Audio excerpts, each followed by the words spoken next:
अस्सलाम वालेकुम रहमतुल्लाह। कैसे आप सब ठीक ठाक हैं? अच्छा, जो लोग बेसिकली इस वीडियो का थोड़ा सा रीज़न ये था कि मैंने जब से यूट्यूब बनाया कंटेंट 2 to 3 टाइम्स चेंज हुआ मेरा। ठीक है, फर्स्ट मेरा जो कंटेंट था वो ओमेगल का था। उससे मैं ओमेगल पे मैं फॉरेनर से बातें किया करता था, तो उनकी वीडियोस अपलोड किया करता था। और उसके बाद जो मेरा कंटेंट आया वो ये था कि लाइक करंट इश्यूज़ पे या रोस्टिंग वीडियोस मैंने स्टार्ट कर दी। ओमेगल का मैंने इस वजह से बंद किया था क्योंकि ओमेगल जो है वो बंद हो चुकी थी, अदरवाइज़ मेरा अभी तक वही कंटेंट रहता। तो मेरा जो चैनल की जो नीच थी ना, नीच वो ओमेगल की थी।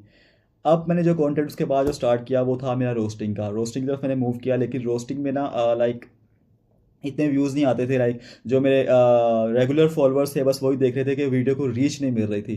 ठीक है, एंड देन उसके बाद मैंने थोड़ा सा गैप लिया। उसके बाद फिर मैं उम्रे पे चला गया। उम्रे की जब मैंने वीडियोस अपलोड की तो उससे मुझे काफ़ी ज़्यादा अच्छी रीच मिली और मेरे सब्सक्राइबर्स भी बहुत बहुत मतलब as compare to previous one बहुत जल्दी ग्रो कर रहे थे। लाइक जो मेरी प्रीवियस परफॉर्मेंस थी यूट्यूब की उसकी निस्बत मेरे जो उम्रे की जो वीडियोस के सब्सक्राइबर्स थे ना, मतलब वो बहुत जल्दी मुझे आ रहे हैं। तो अभी मैंने यही सोचा है क्योंकि यार देखो, मैंने अपनी लाइफ में ना बहुत चीज़ें एक्सपीरियंस की है। मेरा इंस्टाग्राम, फर्स्ट ऑफ ऑल मेरा आपको बताता हूँ, मेरा जो टिकटॉक का अकाउंट था उस पे मेरे फॉलोअर्स थे ऑलमोस्ट 29K या 27K। वो मेरा टिकटॉक अकाउंट डिलीट हो चुका। इंस्टाग्राम फिर मैंने उसके बाद इंस्टाग्राम पे मूव कर लिया। अब इन दोनों के साथ साथ मेरा यूट्यूब चल रहा था। ठीक है, अब जब मैंने इंस्टाग्राम पे मूव किया, इंस्टाग्राम पे मेरे 29.3 के फॉलोअर्स, ठीक है, 29.3 के फॉलोअर्स मेरे इंस्टाग्राम पर हो गए थे। एंड देन वो फॉलोअर्स ड्रॉप होना शुरू हो गए और मुझे समझ लग गई कि यार मतलब कुछ वीडियोस मेरी ऐसी थी, कंट्रोवर्शियल थी कि लोग उसको पसंद नहीं करते थे। लाइक और मतलब लोगों ने हेट देनी, स्पेशली नॉन रिलीजियस लोग जो थे, क्योंकि मैं उनको काउंटर अटैक करता था। ठीक है, तो उन्होंने हेट देना शुरू कर दी। अब ऐसा हुआ जी कि मेरा ना इंस्टाग्राम के जो फॉलोअर्स है ना वो आहिस्ता आहिस्ता आहिस्ता डाउन होना शुरू हो गया। अब मेरा जो था ना उस पेज से तो मेरी उम्मीदें थी कि यार ये हाँ ग्रो करेगा, या किसी पॉइंट पर जाएगा। वो मेरी ख़त्म हो चुकी थी। मैंने कहा नहीं यार, अब इस पेज पर कुछ नहीं हो सकती थी। मुझे आइडिया है ना, मैंने पहले भी काफ़ी 3 4 इंस्टाग्राम अकाउंट्स बनाने के बाद ये वाले इंस्टाग्राम पे मूव किया। और इससे पहले मैंने 2 से 3 यूट्यूब चैनल पे भी वर्क कर चुका था। फिर ये मेरा चौथा या पांचवा चैनल है जिससे आप मैं वर्क कर रहा हूँ करेंटली। एंड टिकटॉक का जो सीन था ना वो तो ऐसा ही था कि मैंने रैंडम वीडियोस अपलोड किया करता था, तो वो टिकटॉक में ही चल गई। टिकटॉक के बाद मैंने यूट्यूब पे काम किया, यूट्यूब के बाद मैंने इंस्टाग्राम पे, लेकिन स्टिल यूट्यूब मेरी है और टिकटॉक जो है और मेरा जो इंस्टाग्राम है वो दोनों डिलीट हो चुके हैं। ठीक है, और वैसे भी खैर टिकटॉक तो हो ही गई थी डिलीट, तो इंस्टाग्राम से तो वैसे ही मेरा दिल उठ गया था। कोई आज से ना कोई 1 2 महीने पहले का ही उठ चुका हुआ था दिल कि यार नहीं यार, अब इसमें ना कुछ हो नहीं सकता, अब इससे कोई फ़ायदा नहीं है। अब मैं उसको एक नया क्रिएट करूँगा, नया टिकटॉक अकाउंट क्रिएट करूँगा, उसको अपना यूट्यूब के साथ लिंक करूँगा। तो अब जो है ना मेरी जो कंटेंट होगा इंशाल्लाह, वो ये है कि मैंने इस्लामिक कंटेंट की तरफ मूव करना है, क्योंकि मैंने अपनी लाइफ में बड़ी चीज़ एक्सपीरियंस की है यार। मुझे ना बहुत लोगों ने ये कहा कि तुम ना ओमिकल पे जब मैं कहा करता था ना, तो वो कहते थे कि यार तुम ना लड़कियों के साथ, मतलब ऐसी सोसाइटी होती है ना, वो कहते हैं जी कि तुम ना लड़कियों के साथ बनाया करो वीडियोस और वो बड़ी जल्दी फेमस होगी, ये होगा वो होगा, ऑल दिस। उससे पहले मुझे हिदायत थी कि नहीं यार, ऐसे नहीं करना।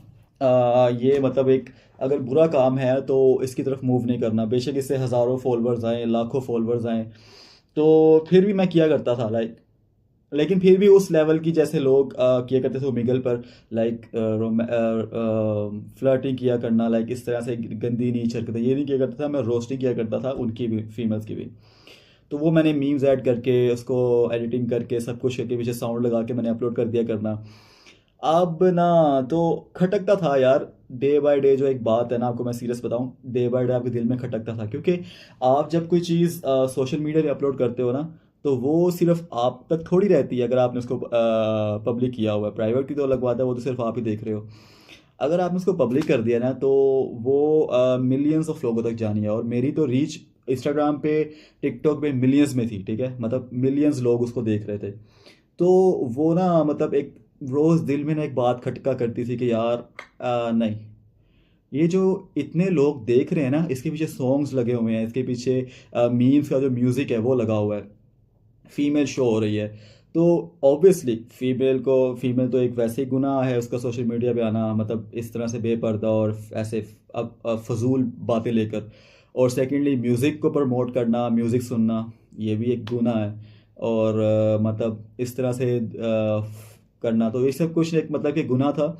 और इसका गुनाह सिर्फ मुझे ही नहीं बल्कि जो लोग देख रहे थे उनको भी हो रहा था, और उनके हिस्से का गुनाह भी मेरे ज़िम्मे आ रहा था। तो ये चीज़ें ना बड़ा खटका करती थी मेरे माइंड में, ना बहुत ज़्यादा खटका करती थी। तो देन मैंने ओमेगा से थोड़ा सा शिफ्ट करके ना रोस्टिंग की तरफ आया इंस्टाग्राम पर। और क्योंकि उन दिनों ऐसा था कि इंडिया, स्पेशली इंडिया में होता है, ठीक है, इंडिया के अलावा किसी दुनिया की कंट्री में नहीं होता, ये सब का सब इंडिया में ही है। कि जब भी उनकी पॉलिटिकल इंस्टेबिलिटी होती है, अब जैसे मोदी था लास्ट प्राइम मिनिस्टर इनका, तो अभी भी वही आई थिंक सो। तो जब भी इलेक्शन आते हैं ना, तो इंडिया में हिंदू मुस्लिम या बाकी रिलीजन क्रिश्चियन यू तो होता ही होता है, ठीक है। अब ये हुआ क्या था कि उन दिनों इंडिया के जो हिंदू थे वो मुस्लिम्स को हेट देना शुरू हो गए। प्रोपेगेंडा था, ठीक है, इनका सारा। तो वो जब भी रील्स इंस्टाग्राम पे सामने आया करती थी ना, कि लाइक यार, वो एक ना माइंड को खटका करती थी कि यार ये क्या है, ये क्या है, ये क्या है। तो उनको जवाब देने के लिए ना, उनके अगेंस्ट मैंने फिर इंस्टाग्राम पर उनकी रोस्टिंग शुरू की हिंदूज़ की। ऑब्वियसली मैंने जो पहले बात बताई कि मुझे वहाँ से हेट मिली थी, ठीक है। तो जिसकी वजह से मेरी जो इंस्टाग्राम की रीच थी ना, वो गिरना शुरू हो गई आहिस्ता आहिस्ता।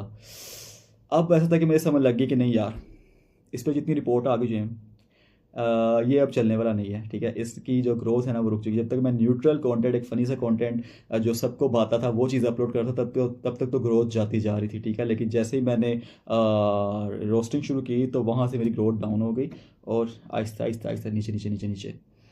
तो उससे मेरी इंस्टाग्राम से उम्मीदें हट चुकी थी। अल्लाह का करना ऐसा हुआ कि अल्लाह ने मुझे उम्र की सादत नसीब फरमा दी इसके दरमियान। और यकीन माने, जब मैं उम्र पे गया था तो उससे पहले ही मैं बहुत चीज़ें डिलीट कर चुका था। टिकटॉक तो मेरी वैसे ऑटोमेटिकली डिलीट हो चुकी थी। अब जो मेरे दिल पे एक बोझ था ना, वो गुनाह जारिया का, एक सदका जारिया होता है, गुनाह जारिया का, वो ये दो चीज़ें मेरे जहन में खटक रही थी, एक टिकटॉक, एक इंस्टाग्राम और एक यूट्यूब। अब यूट्यूब से मैंने क्या किया कि जितनी भी मेरी सारी वीडियोस थी वो मैंने सब की सब प्राइवेट कर दी। जो ऐसी कंट्रोवर्शियल वीडियोस थी या फीमेल से रिलेटेड ओमिगल वीडियोस थी या जैसी भी वीडियोस थी ना, वो सब की सब मैंने प्राइवेट कर दी, ठीक है। अब जो इंस्टाग्राम था ना, वो मेरे दिल में खटक रहा था। लाइक अभी भी स्टिल उस पर 23 के फॉलोअर्स थे। 23 के followers is not a little thing कि यार आपको कि बाकी इस बात से किसी के भी हो सकते, किसी के नहीं हो सकते। लोग बहुत साल लग जाते हैं उनके 1000 क्रॉस नहीं करते। तो ये तो मैंने सिर्फ 2-3 महीनों में 23 के पे पहुँच गया था। तो लाइक वो एक चीज़ खटकने ने कि यार इतनी मेहनत की हुई है इस पर, अब इसको कैसे डिलीट करें, कैसे डिलीट करें, कैसे डिलीट करें। तो ऐसा हुआ जी कि फिर ना अल्लाह की तरफ से ना, उसके मेरे ख्याल में रिपोर्ट्स इतनी आई है या क्या उसके साथ सीन बना, कॉपीराइट स्ट्राइक आया हुआ उस पर। ऑब्वियसली मैं दूसरों का कंटेंट भी कॉपी किया करता था। तो वो अभी 2 हफ्ता पहले ना, तो खुद ब खुद मतलब इंस्टाग्राम ने डिसेबल कर दिया। लाइक अब ये जब दो वाक़या हुए ना मेरे साथ, टिकटॉक और इंस्टाग्राम, यकीन मानिए जब मेरा टिकटॉक डिलीट हुआ ना, मेरा दिल बहुत हल्का हो गया। लाइक एक आपकी वीडियोस लोगों तक जा रही है, उन आपके जो गुनाह मिलना है वो तो मिलना ही मिलना है उस चीज़ को प्रमोट करने का। उस अगले बंदा जो देख रहा है उसका गुनाह भी आपके ज़िम्मे आ रहा है। तो वो जो एक सर्कल था ना, वो ख़त्म हो गया, अल्लाह का शुक्र है। अल्लाह से मैंने तौबा किया। अब जो इंस्टाग्राम वाला रह गया था वो भी अल्लाह ने मेरी ज़िंदगी से निकाल दिया, ख़त्म कर दिया। तो उस पे भी मैंने अल्लाह का शुक्र अदा किया कि अल्लाह ख़त्म हुआ ये सब। क्योंकि देखो, समझदार इंसान, अक्लमंद इंसान वही है जो इस दुनिया में रहते हुए आखिरत की तैयारी करे, ना कि इस दुनिया की रंगीनियों में, इस दुनिया की फेम में, इस दुनिया की लग्जरीज में वो अपने आप को, अपनी ज़ात को ही भूल जाए। और बस एक, क्या कह सकते हैं उसको, कि बेकार सा इंसान होकर इस दुनिया में अपना वक्त गुजारते, इस दुनिया के लिए कमेंट्स, लाइक्स, सब्सक्राइबर्स के लिए, पैसों के लिए। और आपको पता है इस ऐसी जो गुना प्रमोट करके जो आपको इनकम आती है, वो इनकम कहाँ से आपकी हलाल होगी। म्यूज़िक प्रमोट कर रहे हैं तो वो आपकी क्या इनकम हलाल होगी। आप फीमेल्स को प्रमोट कर रहे हैं, अपने व्लॉग्स में लेकर आ रहे हैं, माँ बहन बेटी को बेपर्दा शो कर रहे हैं, बाहर आप स्ट्रीट व्लॉगिंग कर रहे हैं, ठीक है, लोगों के इंटरव्यूज़ ले रहे हैं, उसमें फीमेल्स के इंटरव्यू ले रहे हैं, उनके बाल खुले हुए हैं। तो क्या आपको क्या लगता है, इस तरह के कंटेंट बना के या कोई फहाशी वाले कंटेंट बना के लोगों के व्यूज़ लेकर आपकी जो कमाई आ रही है वो हलाल की कमाई है? Obviously not. तो इसी के बारे में नबी अलैहिस्सलाम ने फरमाया था कि एक ऐसा दौर आएगा कि लोगों में हलाल हलाल हराम की तमीज़ ख़त्म हो जाएगी, कि वो देखेंगे नहीं कि उनका जो सोर्स ऑफ इनकम है वो हलाल है या हराम, उसको पैसा कमाना है, पैसा है, पैसा है, पैसा है। आजकल यही हिसाब किताब है सारा। तो अल्लाह का शुक्र है कि अल्लाह ने मुझे हिदायत नसीब फरमाई, और अल्लाह ने मेरे लिए इतनी आसानी पैदा फरमाई कि वो खुद ब खुद वो चीज़ें मेरी ज़िंदगी से ख़त्म कर दी। अगर मैं खुद ख़त्म करता तो वो एक बात और थी, वो एक तो बड़ा ही अप लेवल का दर्जा होना था कि अल्लाह के लिए मैंने ख़त्म कर दी, लेकिन एक अल्लाह ने खुद ही मेरी ज़िंदगी से उस चीज़ को निकाल दिया। अल्लाह ने मुझे मौका दिया कि मैं सीधे रास्ते पर आऊँ और अपना कंटेंट चेंज करूं, और अपने इस प्लेटफॉर्म के ज़रिए जो मैंने यूट्यूब पे इस टाइम आई थिंक सो मेरे यूट्यूब पे 15.6 के लाइक 15,600 समथिंग सब्सक्राइबर्स हैं, और टिकटॉक इंस्टाग्राम मैंने डिलीट है, फेसबुक मैंने भी बनाना है। तो मैं इंशाल्लाह बनाऊंगा 2-3 दिन तक, और उसको अपने यूट्यूब से लिंक करूंगा, आप उसको भी ज़रूर फॉलो कर लीजिएगा। तो आगे जो मेरा कंटेंट होगा ना इंशाल्लाह वो इस्लामिक कंटेंट होगा, लाइक रोज़ की हम 1 से 2 हदीसें पढ़ा करेंगे उसमें, ठीक है, उसकी वीडियोस बनाया करूँगा। तो वो आप अपने दोस्तों को ज़रूर शेयर कीजिएगा, ठीक है, और आप खुद भी सुनिएगा। और हाँ, जो भी हदीसें मैं आपके साथ शेयर करूँगा वो सही सनद के साथ, एक कहते हैं ना कि आपको एक आसान वर्डिंग में बताता हूँ कि उसमें कोई डाउट नहीं होगा, ठीक है, कि यार ये हदीस सही है या नहीं है, कि ज़ईफ़ है, वो सही हदीस से होगी और बिल्कुल स्ट्रॉन्ग रेफरेंसेस के साथ, ठीक है। तो उस पर तो कोई डाउट नहीं होगा इंशाल्लाह कि यार ये हदीस है या नहीं है। तो उसकी थोड़ी बहुत एक्सप्लेनेशन उस वीडियो में बताया करूँगा आपको, और साथ ही साथ ख्वाबों की ताबीर का भी मैं उसी वीडियो में बताया करूँगा। कोई भी जो थंबनेल में दिया होगा टाइटल कि हाँ इस ख्वाब की क्या ताबीर है, साथ थोड़ा बहुत हदीस के बारे में बता दिया। देन लाइक 4 to 5 मिनट्स या मैक्सिमम 6 मिनट 7 मिनट्स की वीडियो हुआ करेगी, इससे एक्सीड नहीं किया करेगी, ठीक है। तो मैंने तो यार यही सोचा है कि चलो जहाँ पहले मैं गुनाह जारिया कमा रहा था, आप इसको सदका जारिया बनाए, ठीक है, इसको सदका जारिया में शिफ्ट करते हैं इंशाल्लाह। तो आप लोग मेरे साथ रहिएगा, मेरा ज़रूर साथ दीजिएगा, और कमेंट्स में अगर कभी मेरे से कोई गलती हो, मैं इंसान हूँ, तो मुझे कमेंट्स में ज़रूर बताइएगा। जो मेरे गलती मेरी करेक्ट करेगा तो उसका कमेंट मैं पिन कर दूंगा, ताकि जो लोग आकर मेरी वीडियो देख रहे हैं और उनको भी अगर कोई डाउट हो तो जब वो कमेंट सेक्शन ओपन करे तो आपका कमेंट जो है जिसने मुझे सही किया होगा, करेक्ट किया होगा, तो उसका कमेंट पिंड हो तो उससे लोगों को गाइडेंस मिल जाए, ठीक है। तो मेरा तो अब कोशिश यही है, मेरी कोशिश यही है कि इंशाल्लाह आप लोगों के साथ इस जर्नी को लेकर चलूँ, इस्लाम, इस ज़िंदगी को अल्लाह और उसके रसूल के रास्ते पर इंशाल्लाह। तो अभी तो ये बैकग्राउंड और ये जो कुछ और है चेंज है, तब तो मैं प्रॉपर अपना एक माइक्रोफोन के साथ लाइक, और इसके बैकग्राउंड चेंज होगा, मेरी ड्रेसिंग भी थोड़ी सी चेंज होगी। तो इंशाल्लाह इस जर्नी को हम ज़रूर लेकर चलेंगे। तो आप लोग मेरे साथ रहिए, जो मेरी 15,6 समथिंग थाउजेंड की जो फैमिली है, ठीक है, इसमें कुछ लोग जो हैं जो कि जिन्होंने मुझे शुरू से सपोर्ट किया हुआ है। तो SM उनमें एक SM है, ठीक है, और और भी 2-3 काफ़ी लोग ऐसे जिन्होंने शुरू से सपोर्ट किया। तो जो मेरी न्यू फैमिली भी आ रही है, तो आप लोग भी मुझे लाजमी सपोर्ट कीजिएगा इंशाल्लाह। अपना बहुत बहुत ख्याल रखिएगा। मिलते हैं आपसे नेक्स्ट वीडियो में। अस्सलाम वालेकुम रहमतुल्लाह।